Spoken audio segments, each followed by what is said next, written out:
It's not that their metabolism is broken, but the body really needs a change in midlife.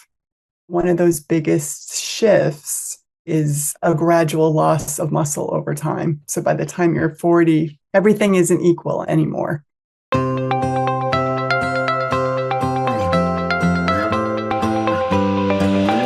Welcome back to another episode of the Fasting Method podcast. This is Coach Terri Lance, and I am joined today by Coach Amy Medling. Amy, how are you doing today? I'm doing great. Thanks for having me on the podcast again, Terri. Yeah, very excited to get to talk to you today. Amy, you had shared this idea with me as something that we could talk about, and I think it really is a great topic based on all of the things I've heard you talk about and the things that you share in the fasting method community and with your clients. So today's topic is muscle, metabolism, and midlife. And I just wanted to set this up real briefly, why I'm excited to get to talk about it. It's because it is a category of interwoven topics that I get more questions about than many other things. Maybe not understanding enough about muscle and what role they play for us. The whole topic of metabolism and how that's working for us. And many times people just think, well, I've reached midlife, it's just going to slow down and get worse. And I think you have some things to say about that. And also just the whole idea of navigating a lifestyle of fasting and eating in a way that nourishes you to help support us in midlife. So Amy, where would you like to get us started with this? Well, I guess I'll just introduce myself for those that aren't familiar with me. I am one of the coaches here at the Fasting Method. I'm a national board certified health coach, and I've spent, over 17 years working with women around metabolic and hormone health.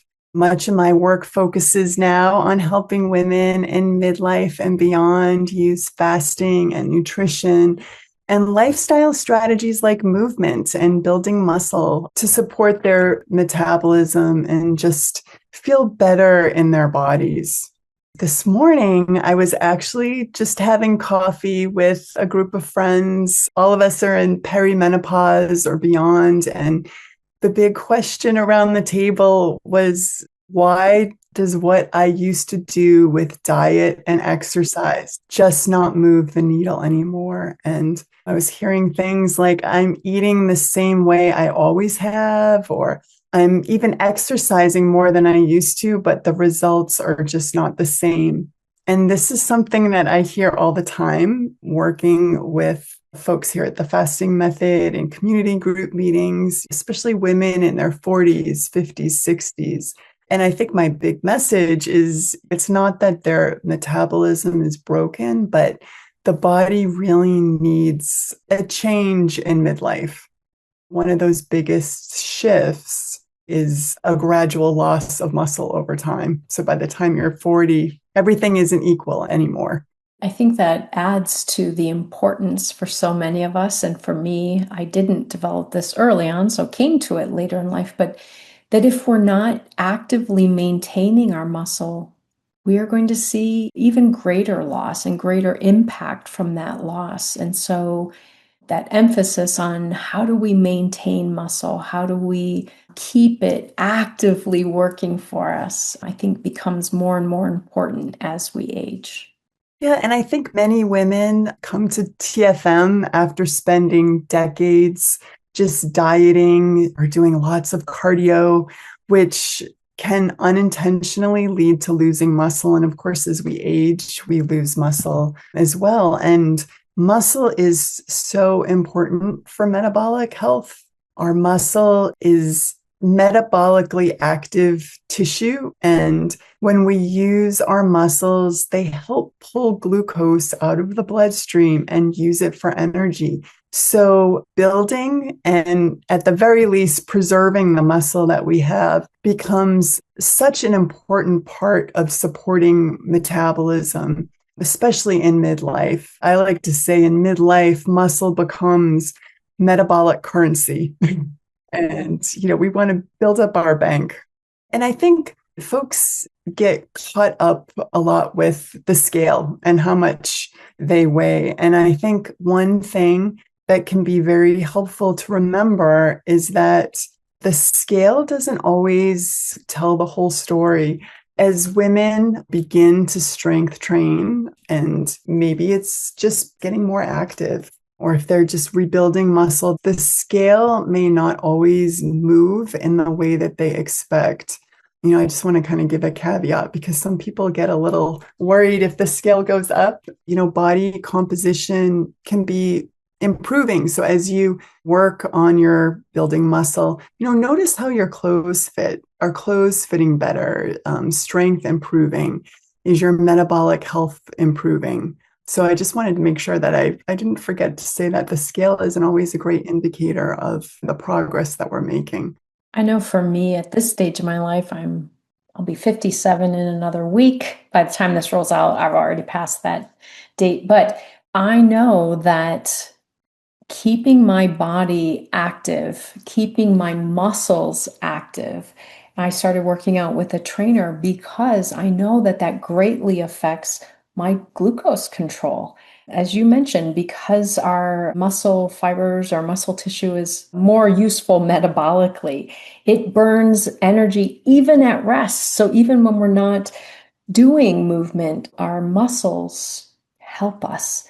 And with that natural process of losing muscle mass as we age, if we're not using it, this is what drove me to go to the gym, actually, start working with a trainer, because I realized the cost of not doing so was more than the difficulty of getting myself there. So I'm glad that you wanted to highlight this. What are your thoughts? You mentioned the example of maybe people in their past maybe did a lot of cardio, a lot of high intensity interval training type of things. How do you kind of encourage people in the community and clients that you work with to focus on the muscle rather than just burning calories? Well, I'd love to share a little bit about my story when it came to exercise and how I had to shift in midlife. As a young person, I played a lot of sports, very involved in athletics, and that definitely helped me with insulin resistance. I had PCOS, which is an expression of insulin resistance as a young woman. And so working out, running was a big part of the way I managed my weight.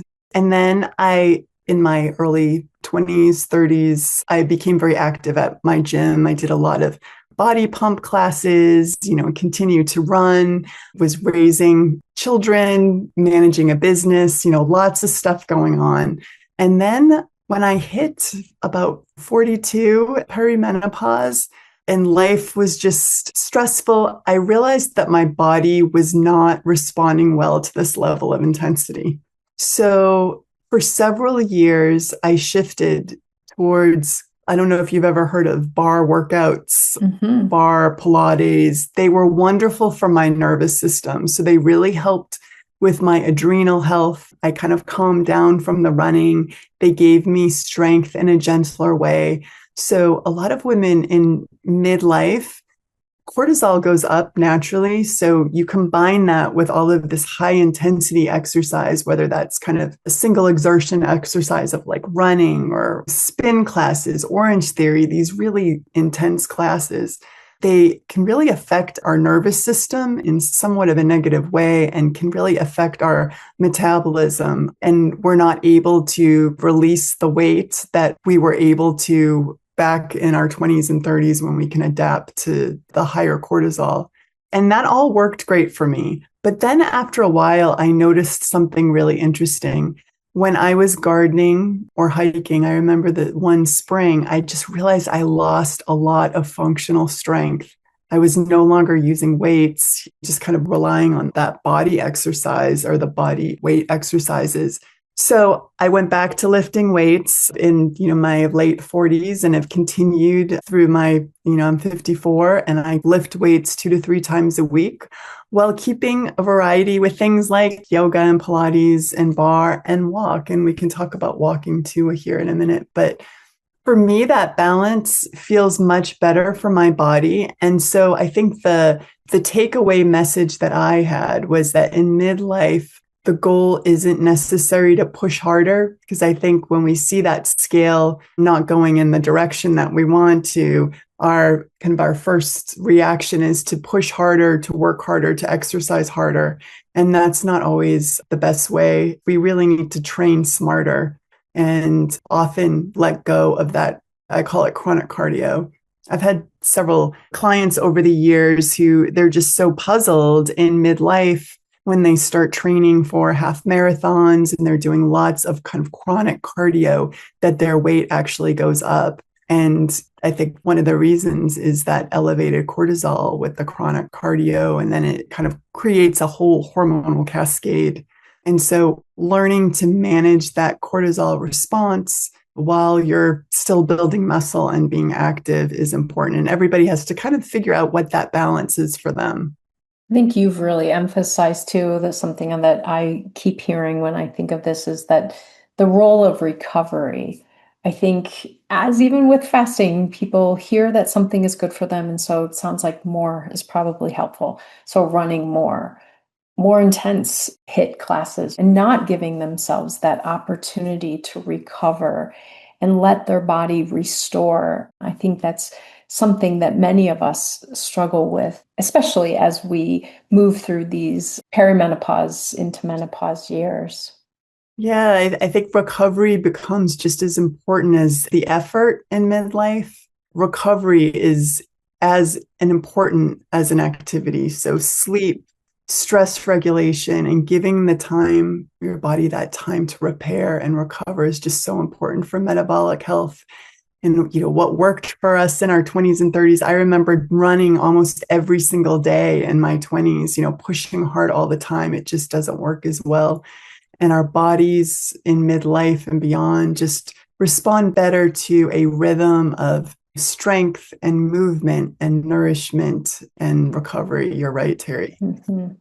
Well, Amy, I know sometimes when people haven't maybe researched enough or researched certain resources, the belief is that fasting is actually going to cost them muscle, that they're going to lose muscle, that they're going to lose strength. And I wondered if we could talk a little bit about how do we protect muscle? How do we gain muscle?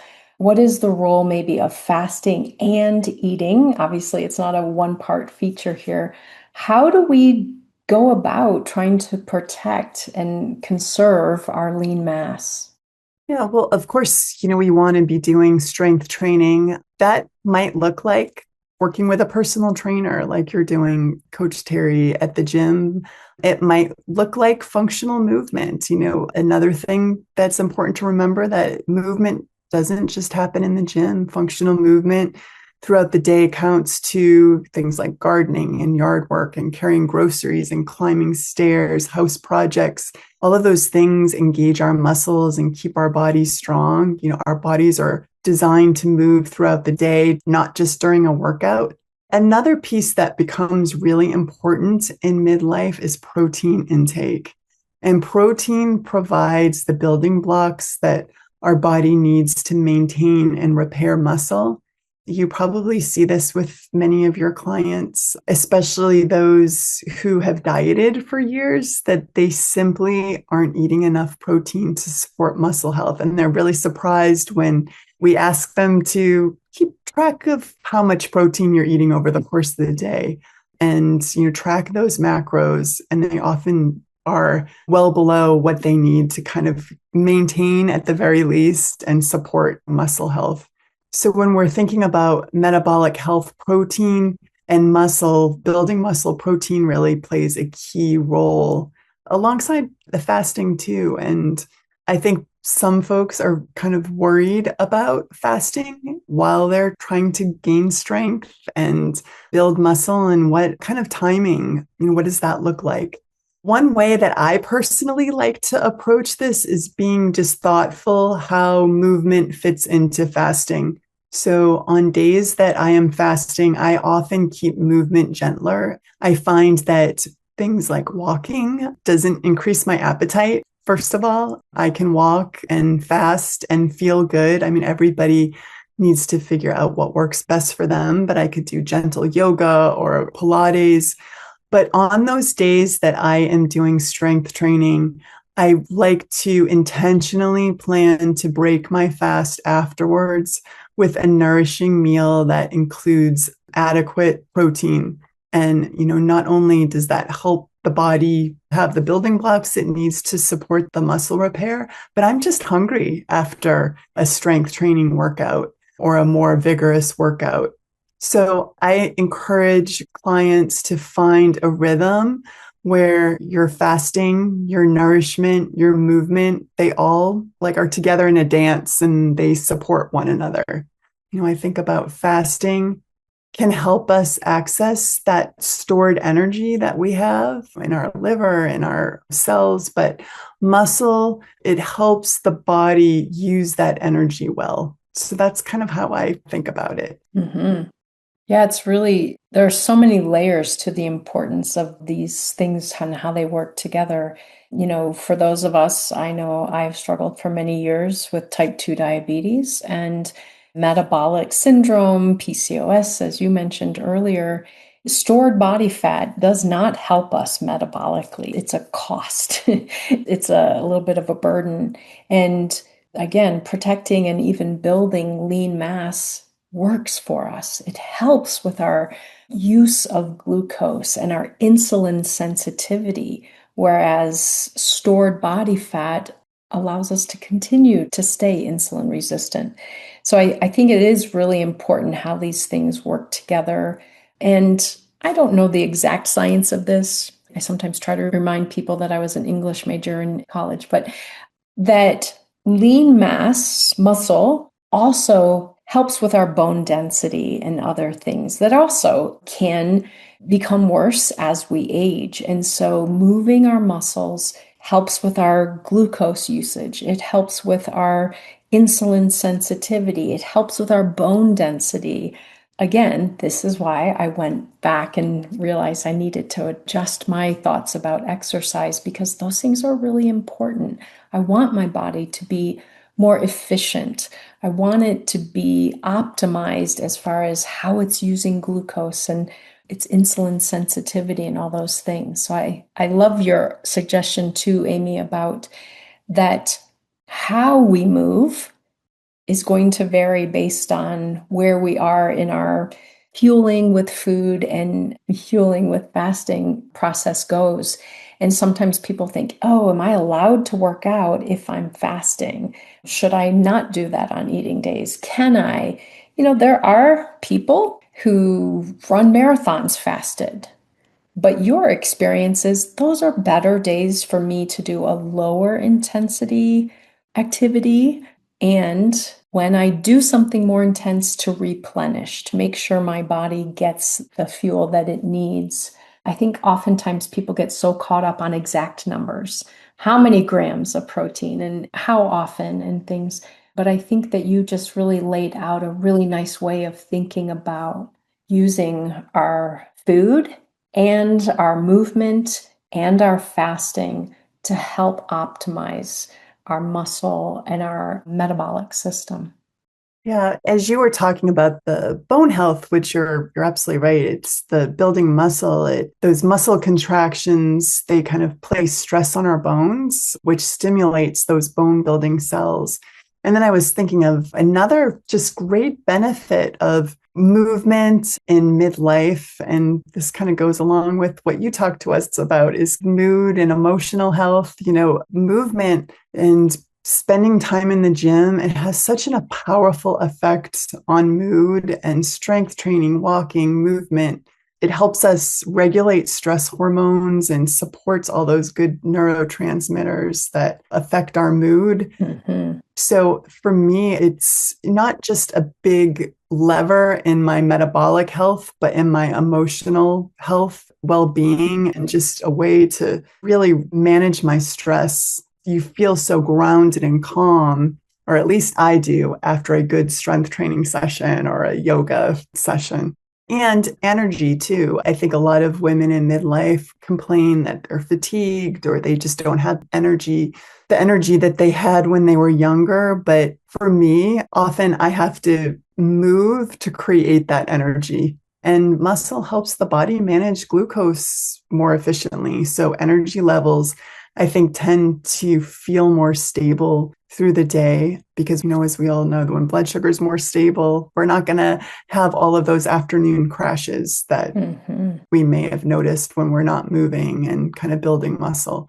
When talking about managing nervous system and stress response, I think when we're younger, we're able to have more nervous system support. Our cortisol isn't as high. We can rely on running or intense cardio to even manage our stress or weight management. But I find that for women in midlife, we often become more sensitive to stress and cortisol. So constantly pushing the body with high intensity workouts and cardio can sometimes work against metabolic, let's say, kind of balance. And one simple tool that I often suggest to clients is just walk after meals. Even a short 10-minute walk can help those muscles absorb glucose and support blood sugar stability. And it's just so easy and accessible. And you don't even have to get outside to walk. You can kind of walk in place. It's just moving those large muscle groups that is what you want to do, get that shuttle, that glucose into your muscle cells. So movement, I think the big takeaway here is you don't have to sign up with a personal trainer. You don't have to go to the gym. Movement doesn't have to be extreme to be effective. You can just start with, there's so many resources nowadays, YouTube videos and apps and free resources to kind of put together a little routine. And it's just the consistency that's, as anything, we talk about consistency beats intensity when it comes to fasting. Well, it's the same for building muscle and movement as well. I love that. And I just had a conversation with a client yesterday. She is traveling from, I think, California to Thailand. So a very large flight and time away. And we were talking about movement, exercise.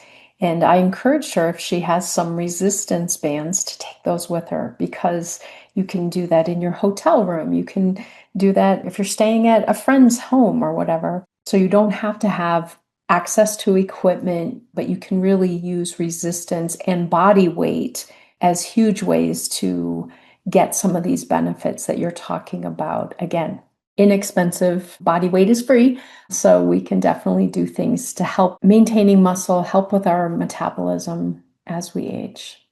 Yeah. And one other thing that I just want to invite people to think about is to find joy in movement. I think for many women, exercise has been tied to weight loss or burning calories or punishing ourselves for what we ate. But midlife, I think, gives us an opportunity to shift that mindset, think about movement as something that supports ourselves, our strength, our energy, our mood, our overall well-being, our longevity, our ability to be active as we age. I encourage clients to think about something that they enjoyed doing as a child and see if you can tie that back to movement. Maybe it was dance or swimming or cycling, playing a sport, or something that you can kind of rediscover that joy of movement.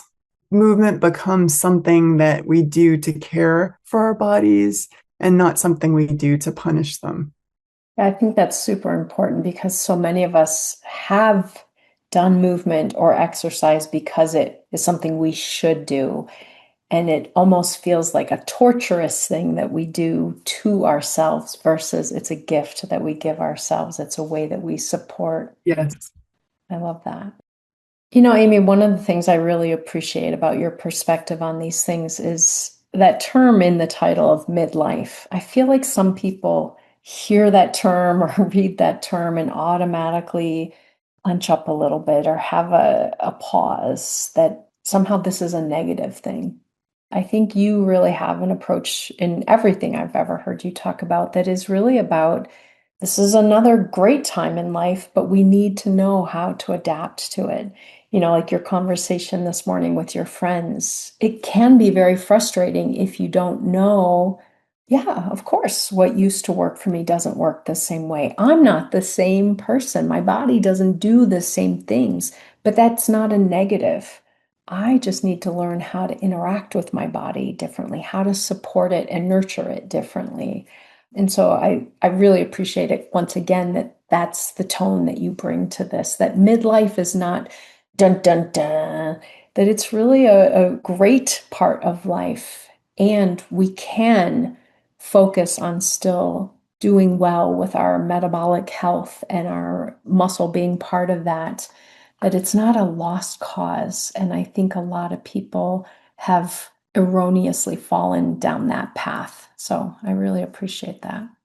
I like to think of midlife as a really beautiful reset point. It's an opportunity to shift from chasing those quick results because often those results don't come as quickly anymore.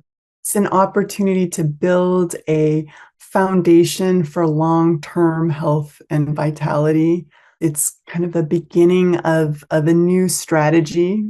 And if you can approach it with curiosity, midlife is a time when our bodies, I think, are asking us to care for them a little differently and an invitation to shift the strategy. Mm-hmm. Very good.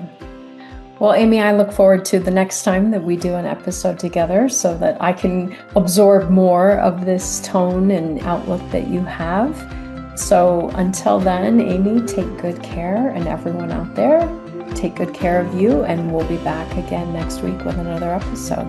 Thanks so much for having me, Terri, and I look forward to being with you all again sometime soon.